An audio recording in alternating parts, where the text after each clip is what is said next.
আসসালামু আলাইকুম প্রিয় দর্শক, অন্য মঞ্চ অনুষ্ঠানে আপনাদের স্বাগত জানাচ্ছি। আমি যেরকম আন্দাজ করেছিলাম, প্রেডিকশন যা করেছিলাম সেটাই হতে চলেছে। গেরুয়া ঝড়ে তৃণমূল উড়ে গেল। এখন আমি দুপুর 12টার সময় রেকর্ডিং করছি, একটু দেরি করে রেকর্ডিংটা করলাম। তাতে এখন দেখা যাচ্ছে যে অ্যাবসোলুট মেজরিটি বিজেপি পেয়ে গেছে। 148টা পেলে মানে অ্যাবসোলুট মেজরিটি হয়, বিজেপি 163টা পেয়ে গেছে, তৃণমূল কংগ্রেস 105টা। এখন সবে 7th রাউন্ড গোনা হচ্ছে, 25টা রাউন্ড গোনা হবে। এই যে 105টা আছে, এই 105টা কিন্তু নামতেও পারে, আবার উঠতেও পারে। তবে বিজেপির ভোটটা আর নামবে না। এই কারণে নামবে না যে বিজেপি এবার যে এলাকাগুলোয় ঢুকছে কাউন্টিং এ, সেগুলো পুরো হিন্দু কনসোলিডেটেড এলাকা। আমি বলেছিলাম না, ভোটটা ভাগ হয়েছে 3টে ভাগে। হিন্দুরা একজোট হয়ে গেছে, মানে মমতার অত্যাচারে, উচ্ছৃঙ্খলপনতায় এবং তার বিহেভিয়ারাল যে ক্যারেক্টার, তাতে মানুষ একেবারে তিতিবিরক্ত হয়ে গেছে। আর বলেছিলাম সে মুসলিম ভোটটা ভাঙবে। একটা হুমায়ুন কবির একটা ভোট কাটবে, একটা কাটবে ফুরফুরা শরীফের পীরজাদা একটা ভোট কাটবে, আর একটা ভোট কাটবে আইএসএফ এর নওশাদ সিদ্দিকী। তার মানে 30%-এর যে একটা অ্যাডভান্টেজ তৃণমূল নেত্রী ছিল, সে অ্যাডভান্টেজটা আর এইবারে নেই। কারণ তৃণমূলের সবাই মনে করছে যে আমরা তৃণমূল নেত্রী দ্বারা আমরা প্রতারিত হয়েছি। উনি যে সমস্ত কথাবার্তা আমাদের বলে গেছেন, মানে শপথ করেছেন যে এটা করব, ওটা করব, সেটা করব, উনি কোনটাই করেন।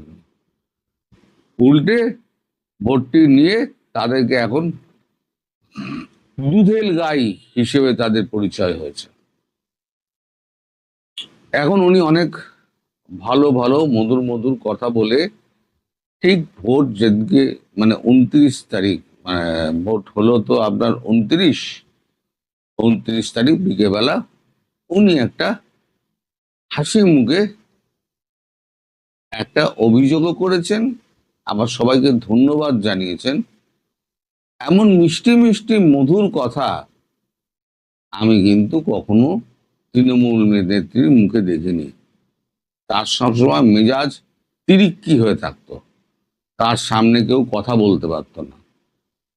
15 বছরে যত জনপ্রিয় হয়েছে তৃণমূল নেত্রী মমতা বন্দ্যোপাধ্যায়, 34 বছরের বাম শাসনে এত অত্যাচারও মানুষ এতটা খেপেনি। খেপেছিল কিন্তু এতটা খেপেনি। আমি বলেছিলাম এবারের ভোটটা, নির্বাচন শেষ হলে ভোট গণনা যখন হবে তখন বোঝা যাবে যে তৃণমূলকে মানুষ সরালো না বিজেপিকে আনলো। এই ফল বলে দিচ্ছে বাংলার মানুষ তৃণমূল কংগ্রেসকে সরিয়ে দিল।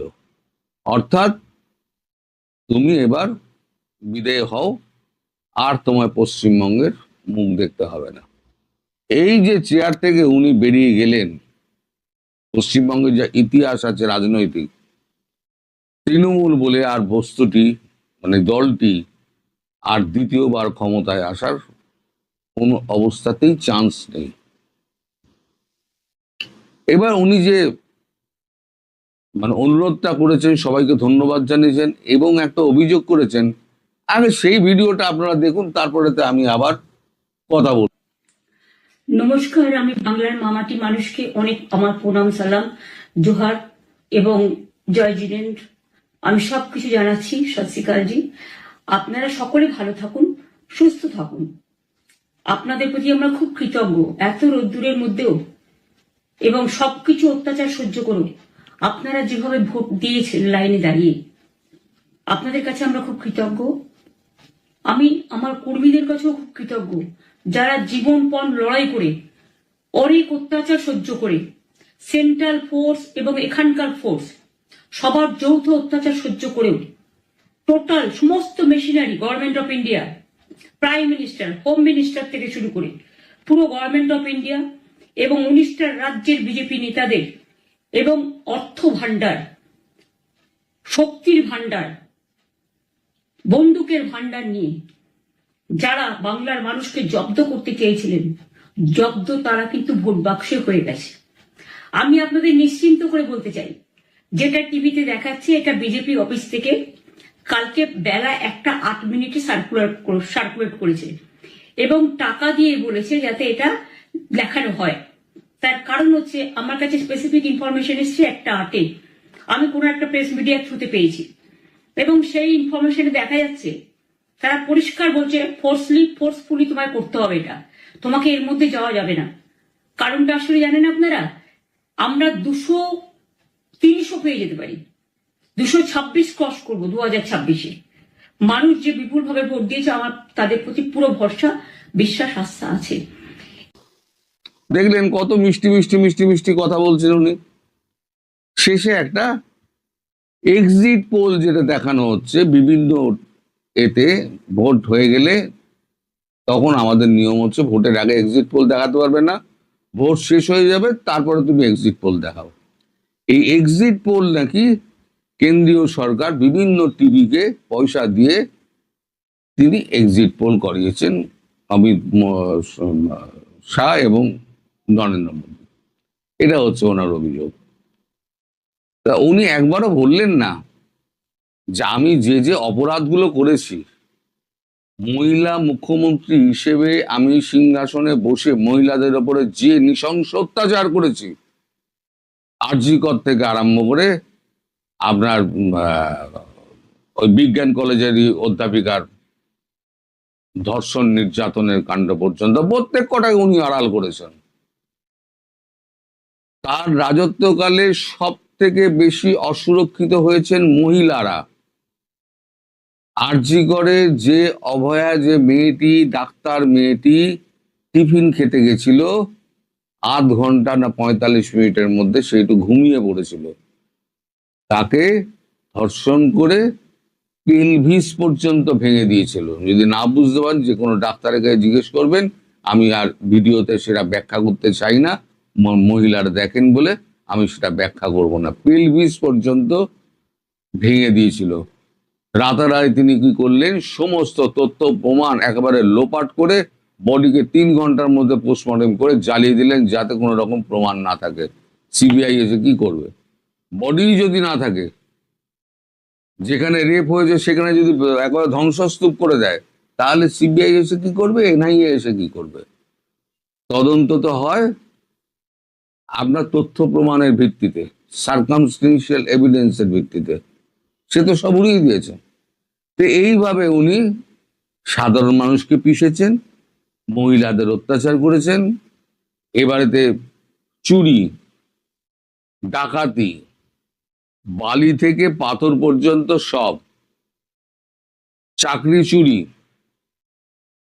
প্রধানমন্ত্রী সড়ক যোজনার টাকা চুরি, 100 দিনের কাজের টাকা চুরি, গঙ্গা অ্যাকশন প্ল্যানের টাকা চুরি, শুধু চুরি করে গেছেন। আর পশ্চিমবঙ্গের দেনা যখন 2011 সালে বামফ্রন্ট যে সময়তে 1,75,000 কোটি টাকা ছেড়ে গেছিল দেনা, সেটা উনি প্রায় 9 লক্ষে পৌঁছে দিয়েছেন। এবং ভাতা দিয়ে এবং মাসিক সহায়তা দিয়ে তিনি মনে করেছিলেন আমি সব মানুষকে কিনে নিয়েছি। আমি একটা কথা আপনাদের বলেছিলাম যে আমার বাড়িতে যে মানে সহায়িকা আছেন কাজ করতে, যিনি আমাদের সাহায্য করেন, তাকে আমি জিজ্ঞেস করেছিলাম তুমি কাকে ভোট দেবে গো? বলছে বিজেপিকে ভোট দেবো। কেন? তোমার 1,500 টাকা পাচ্ছ তো? বলে বিজেপিকে দিলে 3,000 টাকা পাবো, বিজেপি না যেতে তাহলে 1,500 টাকা পাচ্ছিলাম পাবো। তখন ওই ক্লাসটা কত বুদ্ধিমান ভাবুন। বলে মেয়েদের টাকা দিয়ে আর ছেলেদের বঞ্চিত করে চাকরি থেকে, তারা চাকরি পাশ করেছে, পাশ করে তাদের ঘোটালার মাধ্যমে যারা পাশ করেছে তাদেরকে চাকরি না দিয়ে ভেতর থেকে টাকা খেয়ে, লক্ষ লক্ষ টাকা খেয়ে তাদেরকে চাকরি দেওয়া হয়েছে। সব চাকরি বাতিল, কোর্ট সব চাকরি বাতিল করে দিয়েছে। এখন সুপ্রিম কোর্ট আর হাইকোর্ট, তার নাম শুনলে এখন খেপে যায়। এখন আমি শেষে একটা ভিডিও জুড়ছি। উনি বোধহয় সম্ভবত বুঝতে পেরেছিলেন বছরখানেক আগে যে ওনাকে চলে যেতে হবে। সবার আগে বাংলাদেশ নাকি সবার আগে ক্ষমতা, এই প্রশ্নটা এখন ঘুরে ফিরে সামনে আসছে। কারণ বর্তমান প্রধানমন্ত্রী জনাব তারেক রহমান তার প্রতিপাদ্য স্লোগানে বলেছেন সবার আগে বাংলাদেশ। তার পূর্বে যিনি ক্ষমতায় ছিলেন ডক্টর মোহাম্মদ ইউনূস, তিনি বলেছিলেন বাংলাদেশ কারো কাছে যাবে না, বাংলাদেশের কাছে সবাই চলে আসবে। এই দুটি প্রতিপাদ্য বিষয়ের বাস্তব চিত্র কি, সেটা নিয়ে আজ খুব সংক্ষেপে কয়েকটি কথা বলবো। ত্রয়োদশ জাতীয় সংসদ নির্বাচন অনুষ্ঠানের মাত্র 5 দিন পূর্বে তড়িঘড়ি করে একটা নন ডিসক্লোজার এগ্রিমেন্ট হয়েছে বাংলাদেশের সঙ্গে আমেরিকার। কি দরকার ছিল? 5 দিন পরে তো একটি নির্বাচিত সরকার আসবে, কেন এত তড়িঘড়ি? বিশ্লেষকদের বক্তব্য, যে শর্তে, যে চুক্তিতে ইউনূসকে একটি রাষ্ট্র ক্ষমতায় বসিয়েছিল, তাদের সেই শর্ত, তাদের সেই চুক্তি পূরণের জন্যই এই এগ্রিমেন্ট করা হয়েছে। এই নন ডিসক্লোজার এগ্রিমেন্টে সবচেয়ে বড় উল্লেখযোগ্য বিষয়, আমেরিকার থেকে বোয়িং অর্থাৎ বিমান সহ অপরাপর সামগ্রী কিনতে হবে এবং কোনো দর কষাকষি করা যাবে না। তারা যে দরে দিয়ে দেবে, যে মূল্যে দিয়ে দেবে, সেটাই কিনতে হবে। আমাদের প্রয়োজনীয় সামগ্রী বৃহৎ রাষ্ট্র চীন এবং রাশিয়া থেকে আমরা কিনতে পারবো না তাদের অনুমতি ছাড়া। অর্থাৎ আমার মাথার উপরে তার সার্বভৌমত্ব, তার হুকুম, তার খবরদারি, আমি তার গোলামিতে। অর্থাৎ আমার নিজের কোনো স্বকীয়তা থাকবে না এবং এমন মূল্যে মালামাল কিনতে হবে যার চেয়ে অনেক কম মূল্যে আমরা বাইরের থেকে কিনতে পারি। ধরুন যদি গমের কথা বলি, বিদেশ থেকে আমরা বাজার যাচাই বাছাই করে কম মূল্যে গম আনতে পারবো, তা কেনা যাবে না, আনতে হবে তাদের কাছ থেকে। কৃষি জাতীয় পণ্য আনতে হবে তাদের কাছ থেকে। আমার যদি বিমানের প্রয়োজন হয় বোয়িং, আমি দর কষাকষি করে ফ্রান্স সহ অন্যান্য দেশ থেকে আনতে পারতাম, তা পারবো না। তারা যে মূল্য নির্ধারণ করে দেবে সেই মূল্যে তাদের কাছ থেকে আমার আনতে হবে। সবচেয়ে ডেঞ্জারাস, অন্য কোনো দেশের থেকে খুব প্রয়োজনীয় কিছু কিনতে গেলে তার অনুমতি নিতে হবে। তাহলে আমার স্বাধীনতা, আমার সার্বভৌমত্ব কোথায়? এটাকে বলে গোলামি চুক্তি। আমাদের দেশে এক শ্রেণীর মানুষ সবসময় স্লোগান দিয়ে বলতেন, আজাদি না গোলামি, গোলামি না আজাদি, দিল্লি না ঢাকা। তারা কখনো স্লোগান দিয়ে বলেন নাই ইসলামাবাদ নাকি ঢাকা, ঢাকা না আমেরিকা, তারা বলেন নাই। সেই মানুষগুলো কিন্তু এখন পার্লামেন্টে অনেকে গেছেন, অনেকে পার্লামেন্টের বাইরে আছেন। তাদের মুখে কুলুপ এঁটে বসে আছে। তারা কেউ বলছে না যে এ জাতীয় একটা ভয়ঙ্কর চুক্তি নিয়ে টেলিভিশনে, পত্রপত্রিকায়, বিভিন্ন মিডিয়ায় আলোচনা হচ্ছে, এটা সংসদে নিয়ে আসা হোক। সংসদে আনার জন্য বিধান আছে, একটা নোটিশ দিলে এটা নিয়ে আলোচনা করতে সংসদ বাধ্য। কেউ কথা বলছে না, না জামাত ইসলামী, না এনসিপি, না অন্যান্যরা। এমনকি সোচ্চার হয়ে থাকা জুনায়েদ সাকি, আন্দালিব রহমান পার্থ, তারাও মুখে কুলুপ এঁটে বসে আছেন। কেউ কোনো কথা বলছেন না, যারা সবসময় বলতেন আজাদি না গোলামি। এখন যে গোলামি চুক্তিটা হলো, এ নিয়ে কেউ কথা বলছেন না। একমাত্র সংসদ সদস্য ব্যারিস্টার রুমিন ফারহানা কথা বলতে গেলে তাকে টেকনিক্যালিটি দেখিয়ে স্পিকার তার আলোচনা বন্ধ করে দেন। তিনি নোটিশ দিতে গেলে যে নোটিশে সমর্থক দরকার সেই সমর্থক হয়তো তার নেই, কিন্তু তারপরে রুমিন ফারহানা চেষ্টা করেছেন।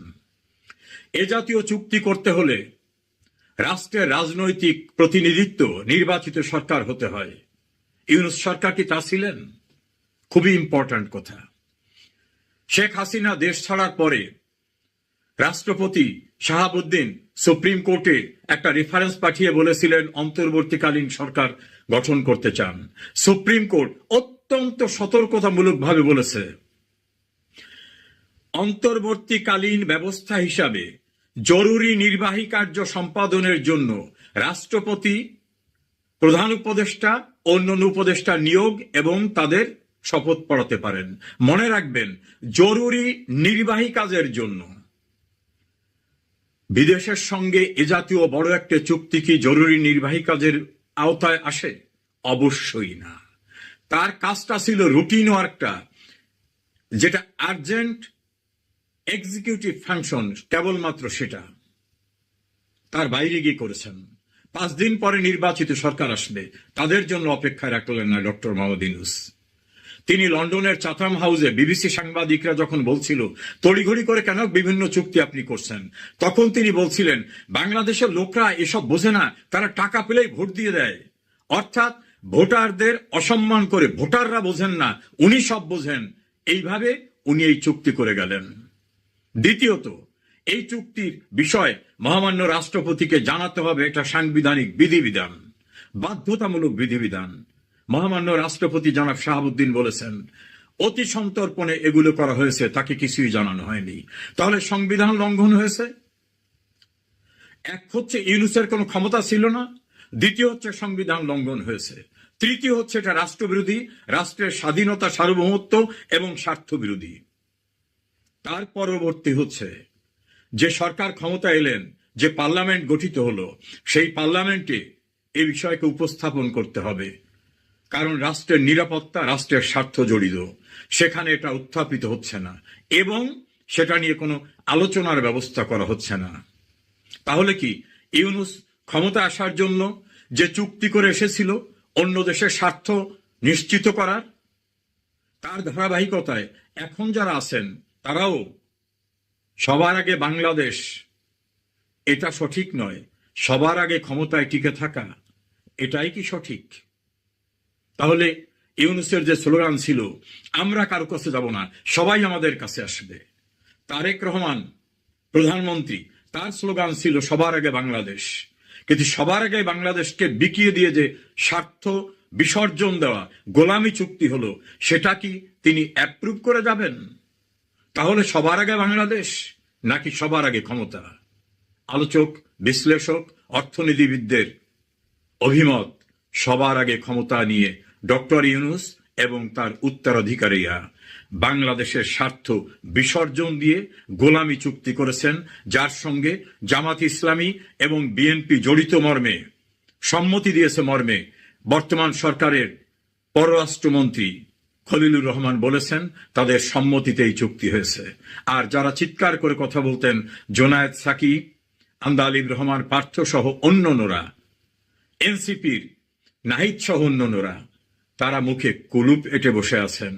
তাহলে পরিষ্কার, দেশ নয়, দেশের স্বার্থ নয়, সবার আগে বাংলাদেশ নয়, সবার আগে ক্ষমতা এবং ক্ষমতার ভাগাভাগি। এই অপরাধ, এই অন্যায় একদিন টিকবে না, ততক্ষণে বাংলাদেশের অপূরণীয় ক্ষতি হয়ে যাবে। তাদের কাছে সবার আগে ক্ষমতা, সবার আগে বাংলাদেশ নয়।